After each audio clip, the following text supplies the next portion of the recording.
근데 뼈 수술하기 참 무섭잖아요. 그래서 대안으로 경락을 찾아가시는데, 경락으로 결국에는 크게 손을 볼 수 있는 부분은 연조직이란 말이에요. 근데 내가 뼈가 큰데 연조직 부분을 중심으로 이렇게 축소를 하게 되면은 결과적으로는 뼈가 더 도드라져 보이게 만드는 이런 현상을 만들 수 있기 때문에.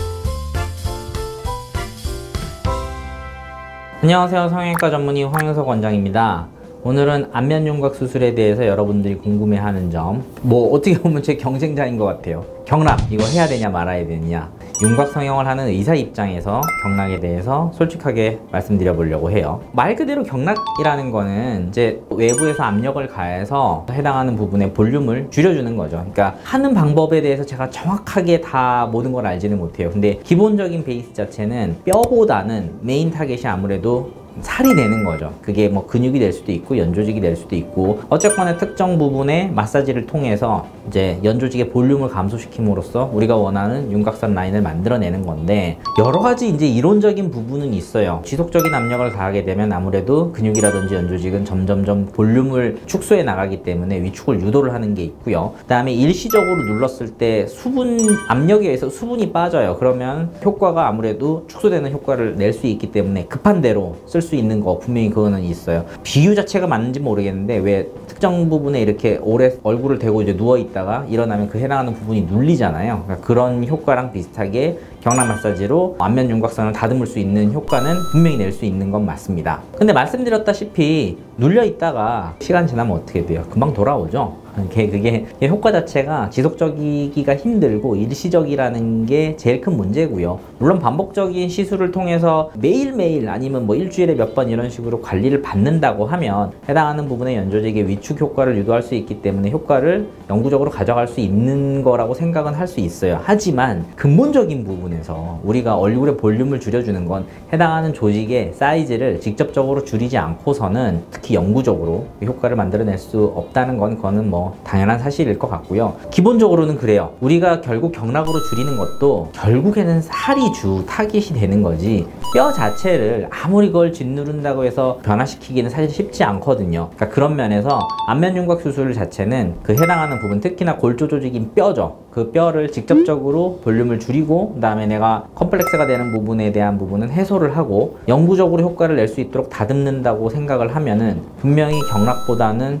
효과가 아무래도 있을 수밖에 없지 않냐는 게 제 입장이고, 기본적으로 제일 큰 부분은 효과 자체를 급격하게 만들어낼 수 있기 때문에, 왜냐면 잘라내서 갖다 버려서 내지는 축소해서 밀어 넣어서 효과를 만들어낸 그만큼 순식간에 드라마틱한 변화를 만들어낼 수 있고 그 효과를 영구적으로 가져갈 수 있다는 점에서 분명히 경락 대비로는 효과 면에서는 훨씬 더 안정적이면서도 드라마틱한 변화를 만들어낼 수 있다고는 생각합니다. 그러면 이렇게 생각해 볼 수는 있을 것 같아요. 그럼 무조건 뼈로 다 좋아지느냐? 그건 물론 아니죠. 말씀드렸다시피 뼈가 큰 경우, 뼈가 울퉁불퉁하거나 돌출돼 있거나 문제가 있다면 해당 부분은 윤곽 수술로 해결을 해야 돼요. 하지만 그게 아니라 이게 진짜 연조직이다. 그러니까 내가 얼굴이 뼈가 작고 그 위에 연조직, 그러니까 살이 많이 쌓여 있는 상태라 그러면 이걸 뼈를 줄였을 때 남아도는 살이 그러면 어떻게 될 거냐? 처질 수도 있는 거고요. 문제가 생길 수밖에 없단 말이에요. 그러니까 그거를 쉽게 얘기하면 그거죠. 범인을 색출을 해서 해당하는 부분을 확실하게 교정을 해야 제대로 된 효과를 얻을 수 있다고 보는 거예요. 이게 만약에 정말로 뼈는 작은데 살이 문제고 뭉친 살 내지는 피부 이런 것들이 문제다, 그러면 차라리 경락을 받으시는 게 더 낫다고 생각을 합니다. 그리고 반대로 이것도 생각하셔야 돼요. 내가 뼈가 커요. 울퉁불퉁하고 많이 도드라져 있단 말이에요. 근데 뼈 수술하기 참 무섭잖아요. 그래서 대안으로 경락을 찾아가시는데, 경락으로 결국에는 크게 손을 볼 수 있는 부분은 연조직이란 말이에요. 근데 내가 뼈가 큰데 연조직 부분을 중심으로 이렇게 축소를 하게 되면은 결과적으로는 뼈가 더 도드라져 보이게 만드는 이런 현상을 만들 수 있기 때문에 이럴 땐 오히려 역효과가 날 수도 있다는 점도 생각하셔야 될 거예요. 그리고 마지막으로 윤곽 수술을 결심한 분들은 대부분 얼굴이 크거나 울퉁불퉁하고 이런 것 때문에 작게 만들려고들 하시는 거잖아요. 하고 나서 변화가 분명히 생겨요. 근데 그 변화를 받아들이는 그 효과에 대한 이 부분에 대해서는 사실은 어느 정도 주관적인 부분이 있기 때문에 만족을 못 하실 수도 있거든요. 그러면 거기에 더 얹어서 내가 뼈를 작게 줄였으니까 이 경락을 더해서 더 얼굴을 작게 만들 수 있지 않느냐, 이론적으로는 맞는 말씀인데 결론적인 부분에서 말씀을 드리면은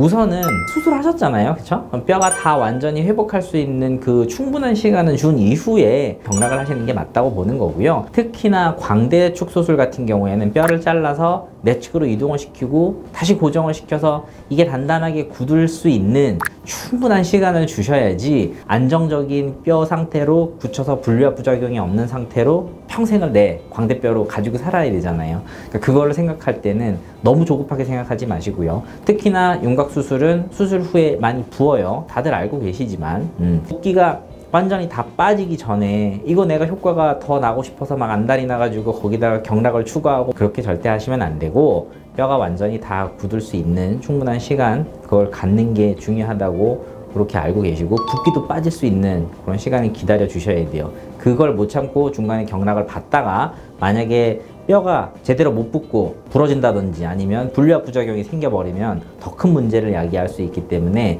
해당하는 부분에 대해서는 수술한 선생님하고 상의를 한 다음에 내가 경락을 언제쯤 받으면 좋을지 이런 것도 생각을 해보셔야 될 거예요. 한편으로 이제 사각턱 수술 같은 경우에는 뼈를 잘라서 이제 이동하는 T절구를 했을 경우에는 얘기가 좀 다른데, 그렇지 않고 뭐 흔히 돌려깎기라고 얘기하죠. 이렇게 잘라내서 갖다 버리는 형태로 수술하고 난 이후에는 정말로 내가 경락을 받고 싶다 그러면 뼈가 어느 정도 좀 안정화되고 회복이 진행된 다음에 경락을 바로 시행해도 크게 무리가 없다는 점은 이것도 같이 말씀드릴게요.